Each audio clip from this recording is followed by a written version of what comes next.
All right. Excited to be here today with my new friend, Inder Phull. Inder is an award-winning CEO / co-founder of Pixelynx and Core Protocol. He's raised and generated over $40 million, recently selling his company to Animoca Brands. He's a visionary at the intersection of music, gaming, and blockchain. He's led sellout projects with brands like Black Mirror, Beatport, and Pioneer DJ.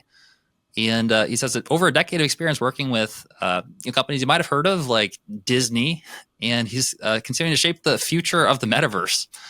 So, man, I'm really excited to have you on the podcast today to talk about what does it look like to be a modern musician, specifically in the realm that we're entering with AI, music, blockchain, gaming, where that all kind of intersects. So, Inder, thank you for taking the time to be on the podcast today. Great to be here, Michael. I've been looking forward to this, and a big fan of everything you guys do, and looking forward to sharing some insights and hopefully some useful tips and more. Heck yeah, let's go. So, Inder, maybe for anyone that this is their first time meeting or connecting with you, could you share a little bit of an introduction to yourself and how you found yourself in the intersection of working with companies like Disney and Black Mirror and kind of talking about blockchain and music and gaming?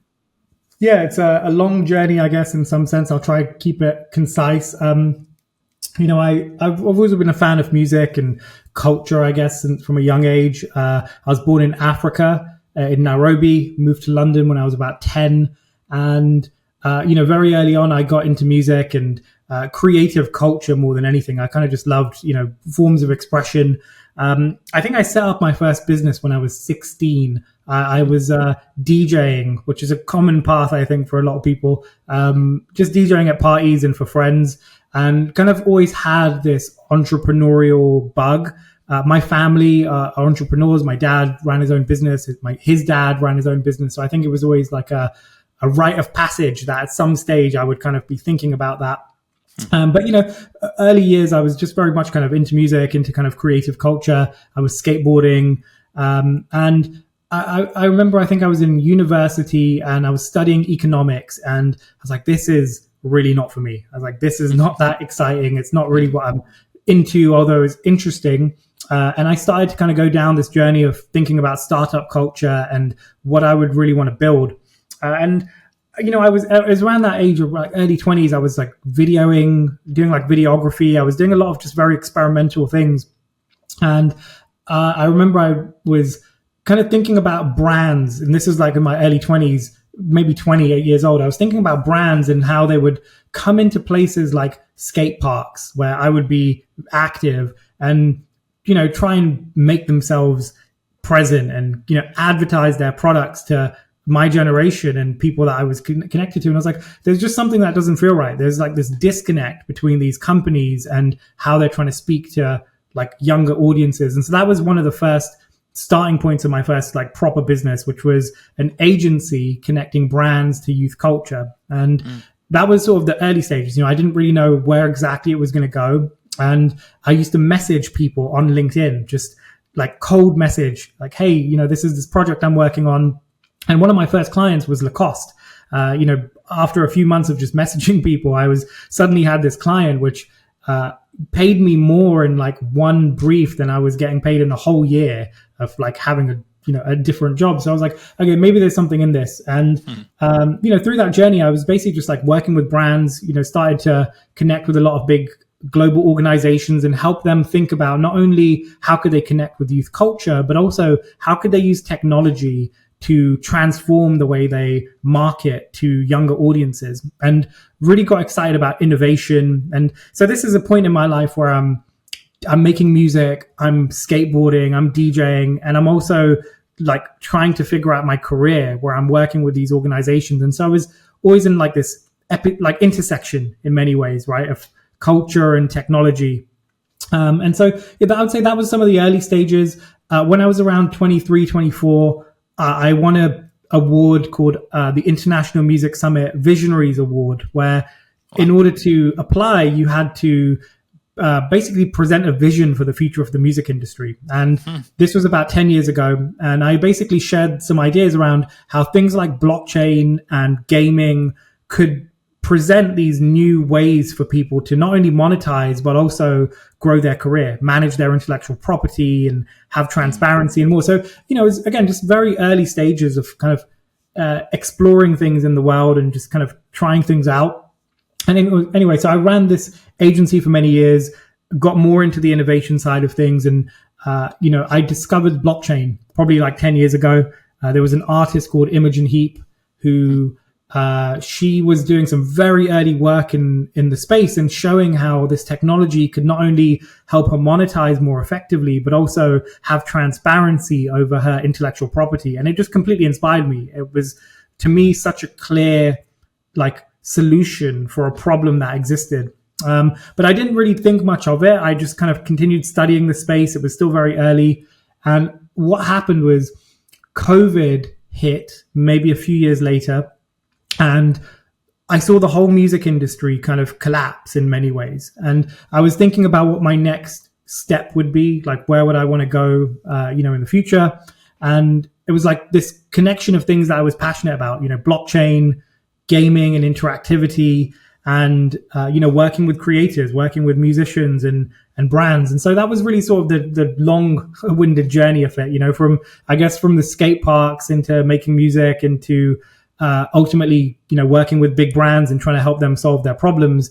I got to see so many different parts of culture, from the technology to the corporates to the creators. And for me, it was like, how do I fuse these pieces together, which ultimately led me to Pixelynx, which is what we're building today, which is an interactive ecosystem focused on bringing intellectual property on the blockchain and then really unlocking new forms of revenue and monetization, which we'll get into. But yeah, that's the long and short of it, I guess, is how I sort of view that journey. Mm-hmm. Oh man, that's so cool. What you say? Imogen Heap, yeah. Sorry, as soon as you said Imogen Heap, like that song just started playing. So cool.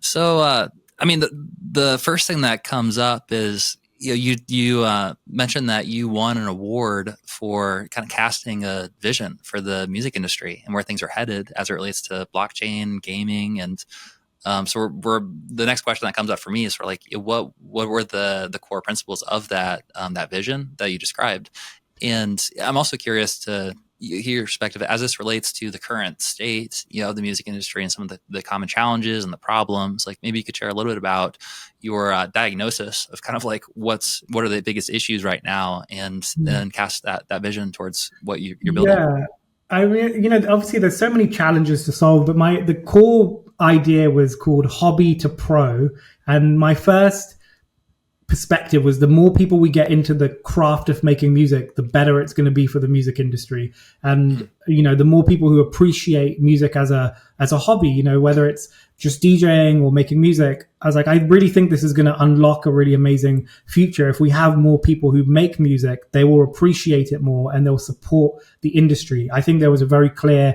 for me, a really clear relationship between the two. So that was one of the first high level ideas. And it was this vision, if you can just start off with a hobby, it can turn into a profession. That's great. It doesn't need to, but the job of getting more people into the music industry to just make music as a hobby is a really important thing that I really believed in.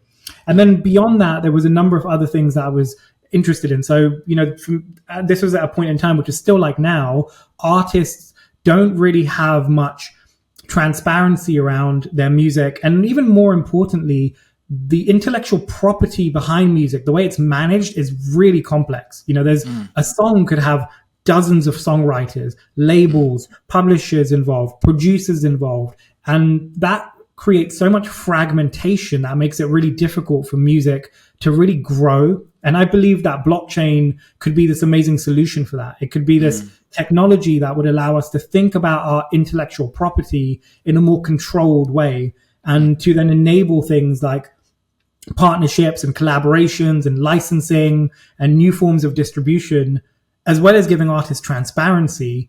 To me, that was really important. So it was the one big problem we have is that the music rights landscape is incredibly complex, and the blockchain infrastructure could be an amazing solution, not only to help untangle that, but also give artists transparency in a more interesting way to potentially monetize and connect with their fans.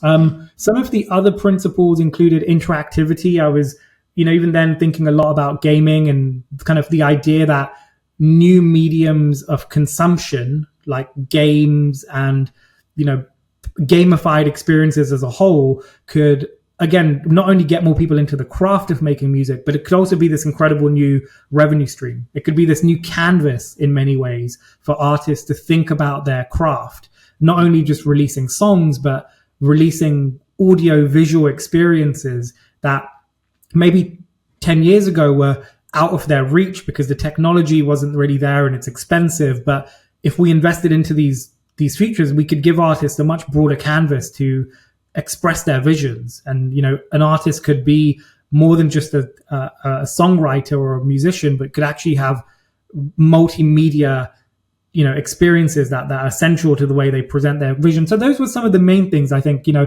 hobby to pro, let's get more people into the beautiful craft of making music. That will help them appreciate it more, which should have a knock-on effect on the industry.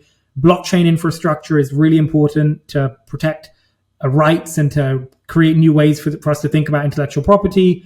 And then gamification could be this amazing new, you know, set of tools and mediums for us to release music through. That would be really cool. I think I also spoke about sustainability and a few other things that were also very pressing and still are today. But, you know, those were the ones that really stuck with me as a whole, you know, up until now, and kind of directly relate to a lot of the things that I'm doing today.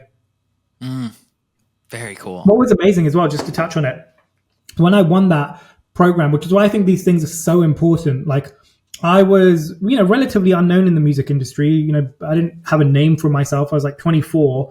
This put me on a platform, but also connected me to my business partners today. Ben, for example, who was the founder of this conference, became a mentor of mine. And over many years, we shared ideas and now end up running a business together. He manages Richie Horton, who's an amazing DJ and producer.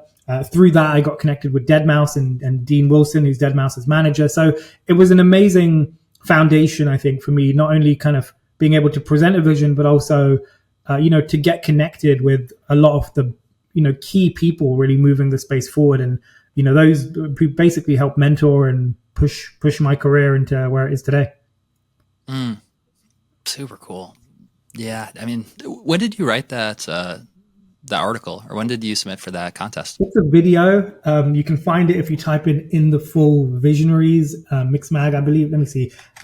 It's like maybe more than 10 years ago. Let's see. Wow. Mix Mag. Let's see.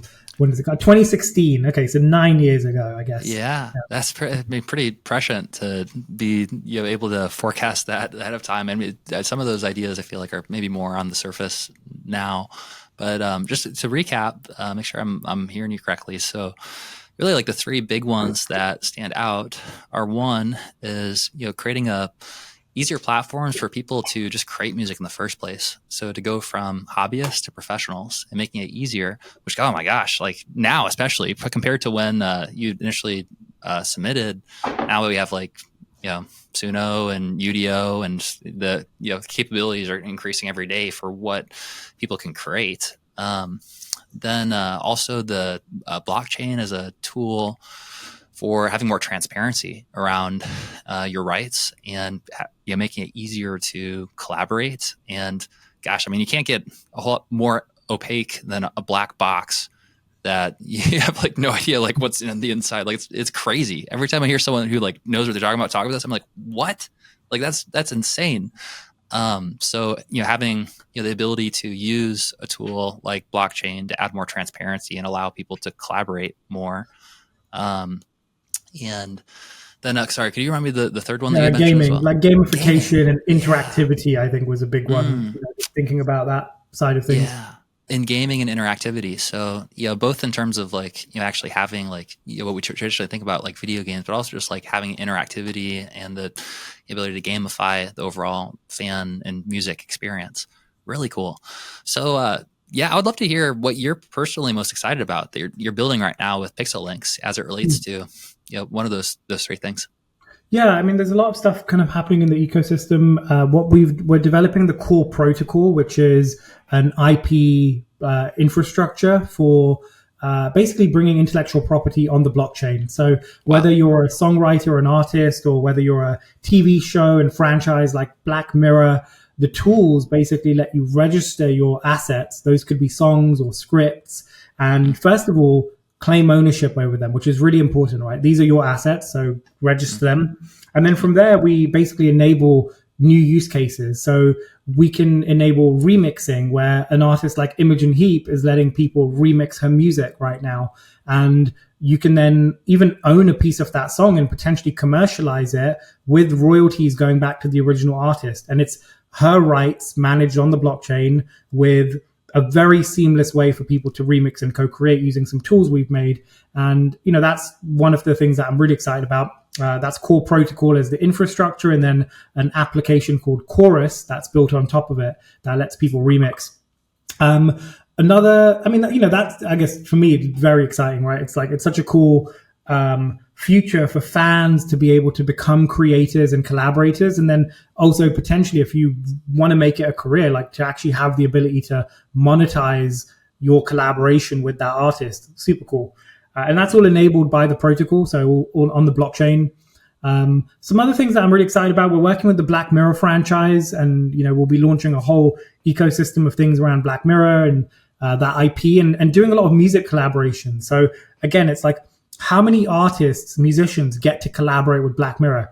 None in the grand scheme of things. Maybe a handful if you're lucky and your song got put into a show through sync.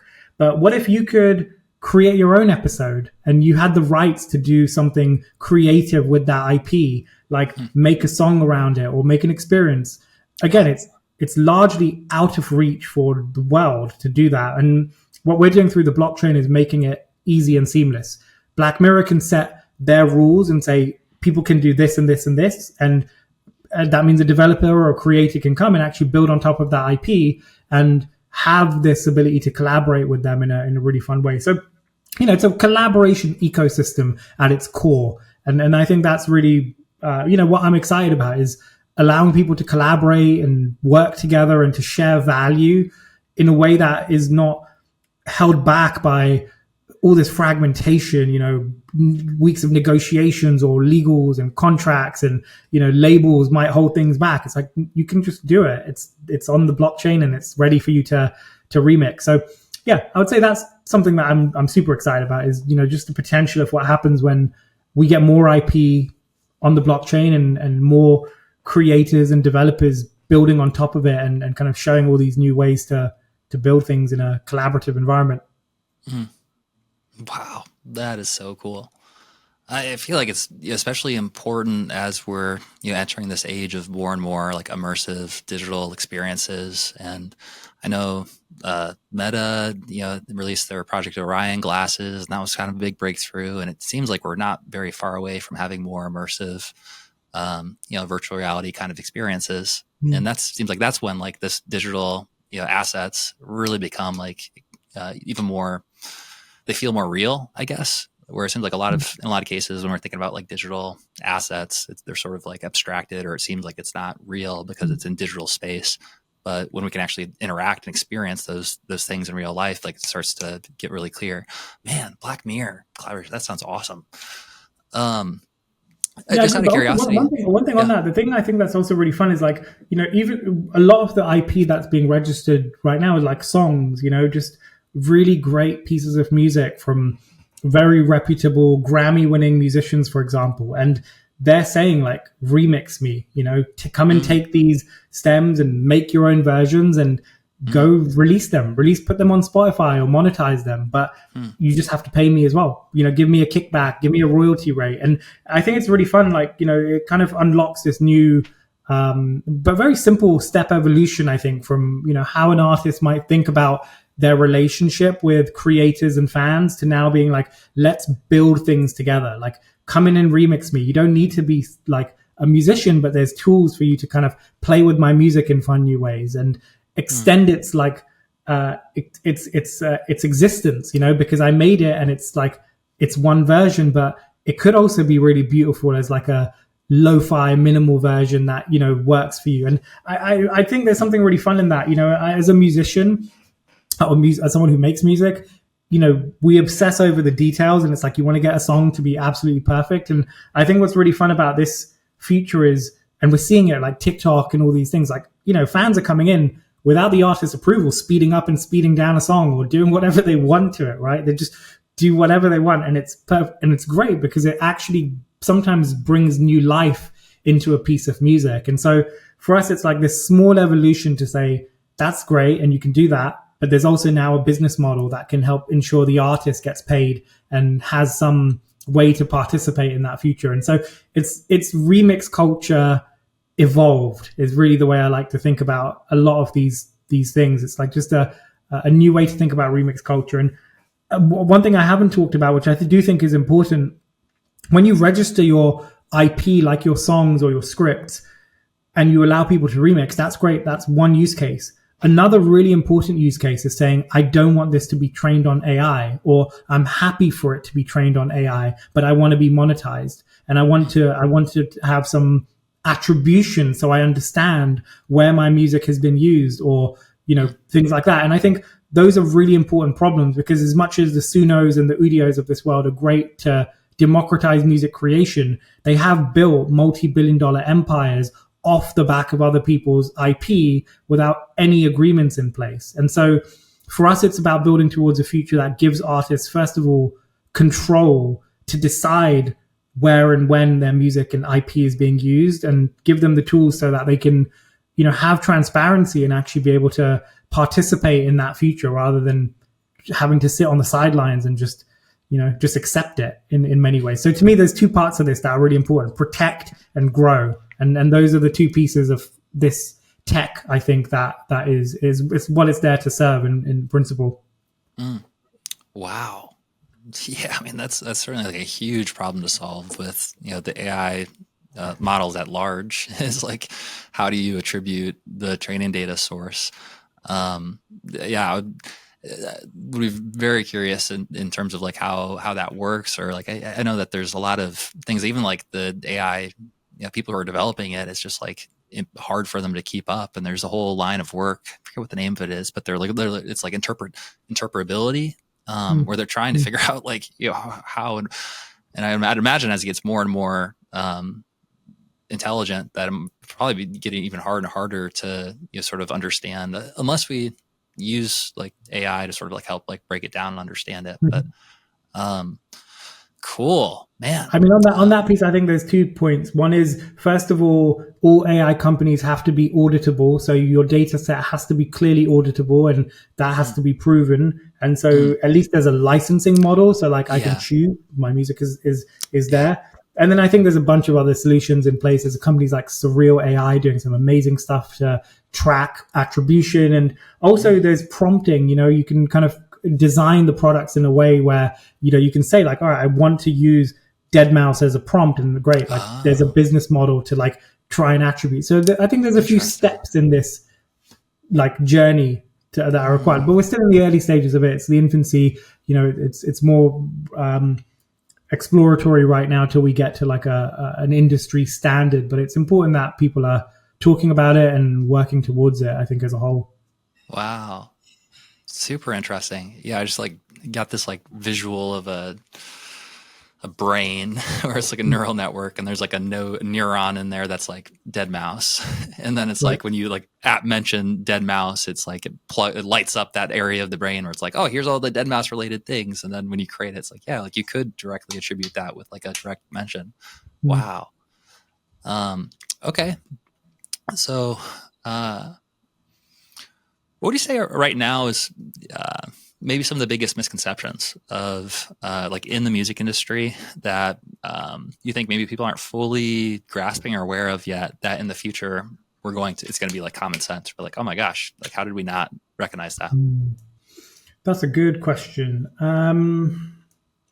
Misconceptions in the music industry. I mean, there's a few things that are very relevant to obviously the work I do. Like one is blockchain and Web3 has had a negative connotation to it, which is really strange because it's just technology, right? It's like saying like, I don't like databases. Like, what do you mean? Like, who says that, right? No one's like, I don't like SQL, like, because it's like, I don't know, whatever, it's a scam. Like, no one thinks like that, right?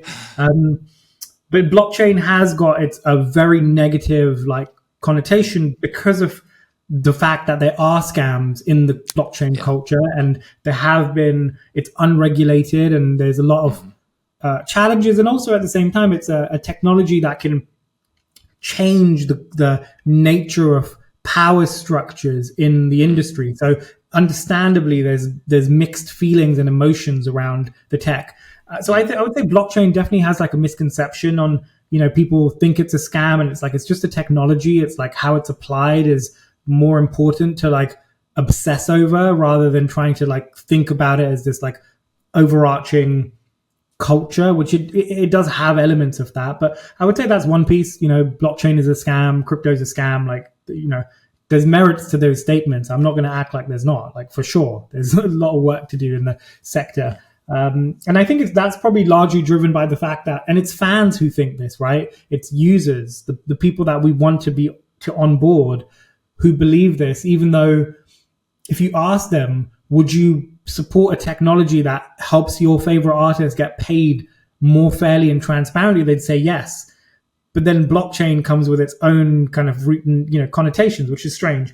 And again, like I said, there's many reasons for that. On the one hand, artists in the early stages a few years ago coming out, doing sales, making millions of dollars in some cases for like songs, and it's like, okay, well, there's nothing wrong with that in the grand scheme of things, but it's not accessible for everyone, and fine, like, I get it. But I would say that's one major misconception. Another misconception, I'm not sure if it's a misconception, but it's just something that I think is really important, is that streaming is not the be all and end all, right? Like, a lot of artists are kind of largely optimizing for like streams and plays, and that is like their distribution, which makes sense. And I think there is just again, it's known in some senses, but like the fact that you can actually make a really sustainable career from managing a really strong community of fans and super serving the thousands rather than trying to just reach the millions. I do think it's known, but I think it's important when I speak to a lot of musicians, trying to understand that like you really need to have a solid idea about how you think about your community. You don't need to chase the numbers all the time, because that fan base is ultimately so essential. What other misconceptions are there?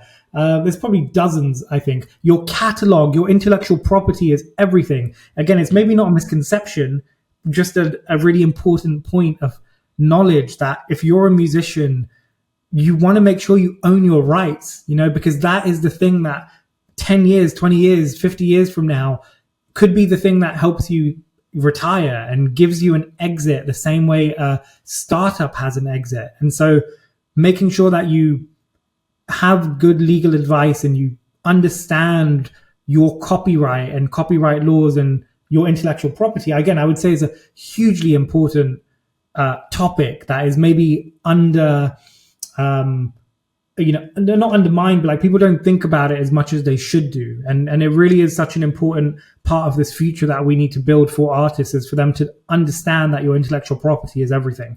And that is, your fans and your IP are going to be the things that will allow you to sustain a career as a musician. And so, the more tools and the more education there is for artists around these things, I think hugely important, really game changing. There's dozens. I could probably go on for days, but those are the ones that get me passionate and excited. And the ones that, when I look at my founders and business partners, it's the foundations that they've set. It's the future that they believe in that is the reason why I think like this, is because that's what they're trying to create for their artists and the music industry as a whole. So that's inspired me massively as like an important topic of education, I think, overall. Super powerful. Yeah, I love, I'm so grateful that you have the opportunity to have conversations like this with people like you, to be able to share this, with the wider community, because I think this is really important for people to understand. And so maybe we could zoom out a bit and kind of cast a vision for the Pixelynx platform, and kind of just like to understand the core journey that an artist goes through when they join the platform. Like, what are some of the big milestones and parts of that journey that they take when they enter your ecosystem? Yeah, so the first step is that you will go to the core protocol and you will hit the registry, which is going live in a few weeks. Right now, we're doing it more on a like alpha level. So like it's selected artists that we're kind of working with, making sure that it will work. So you'll hit the registry, and that's where you'll register your intellectual property. You'll register your song, your visuals, your artworks, like everything that makes up your DNA as a musician and your body of work. So you register that into the IP library. And you will also then set your rules for usage. So you can determine whether your songs can be integrated into games, whether they can be remixed, whether they can be used in an AI model. And you can set your license terms for all of these. So that's for the first step, is register your IP so that you can protect it. And we can do a bunch of things once it's registered, fraud detection, all those kinds of things, seeing if people are using it in illegal ways. But that's the first step, register. Once it's registered, you then have options to distribute to new platforms. So you can distribute a song to Chorus, where you can enable people to remix your music and you can share royalties with them. You can monetize. We've seen artists who will make more money in 24 hours than they would in a year on Spotify using platforms like Chorus, where they only need to sell 500 to 1,000 units and they'll still make 100x over what they'd make in a year on Spotify. And it's amazing whether you're a Grammy winning musician or a emerging artist. So those are the two steps, right now, register and then distribute. And distribute means putting it out, and not into DSPs, not into like Spotify, because you have your tools for that. It's into the new places that you weren't able to access, into games, into remix products, into these new formats of consumption that we're really excited about. So I would say that's like the high level of it all. And then, as you start to see people engage, you can then track usage and track royalties and get paid, and basically start to optimize your career and manage your intellectual property through these new outcomes and use cases. Cool. So am I understanding it right that we're sort of like in this like alpha phase right now? So at the time of recording this, there's actually a unique opportunity to be one of the first people to get access to this platform. Completely. And some of our tools are already live. So Chorus, which is KORUS, you'll be able to find that and you can try that product out. But the registry is publicly going live in a few weeks. But if it's not live, you can reach out. You can find me on, I'm sure our socials will be, you can find my name. It's pretty easy to find me. And we're more than happy to, give people early access, and I think offer that, of course, to the community here as well. I'd love to, explore how we can do that too. Awesome. Well, hey man, it's been great connecting here on the podcast and talking a little bit about your vision that you cast like almost a decade ago. I bet it feels pretty amazing to start to see it come into life and some of the fruition of those ideas turning into this platform you're building. So thank you for taking the time to come on the podcast and share a little bit about what you're building. And best place for people to go if they're interested in connecting more, you said, is going to be to the website directly, which happy to include all the links in the show notes underneath here, as well as your social accounts. And any last piece of advice for anyone that's listening to this right now? I think it really depends on where you are in your career journey. I'm very excited about, AI, I think, is this like potentially scary topic, but I think a lot of musicians are very open to using it. Not necessarily to like make music, like you don't need to use AI to make music, but sampling, fine, could be cool. But I do think it's really important to study what's happening with the AI renaissance, because this is a creative renaissance that's taking place, and it will empower you as an artist to do things that you were never able to do.